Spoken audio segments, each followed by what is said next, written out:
আজি গোসানী আৰু মই দুয়োজনী অকলে এফালে যাবলৈ ওলাইছোঁ। ক'লৈ যাবলৈ ওলাইছোঁ ভিডিঅ'টো চাই থাকক, শেষলৈ গম পাব।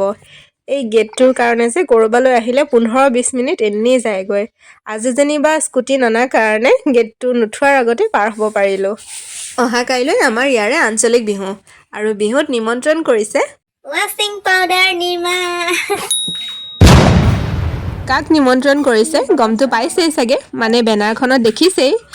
এয়া আমি আহি পাই গ'লোহি হনুমান মন্দিৰ। মঙলবাৰ বিশেষ, যদি একো অসুবিধা নহয় প্ৰায়ে আহিবলৈ চেষ্টা কৰোঁ।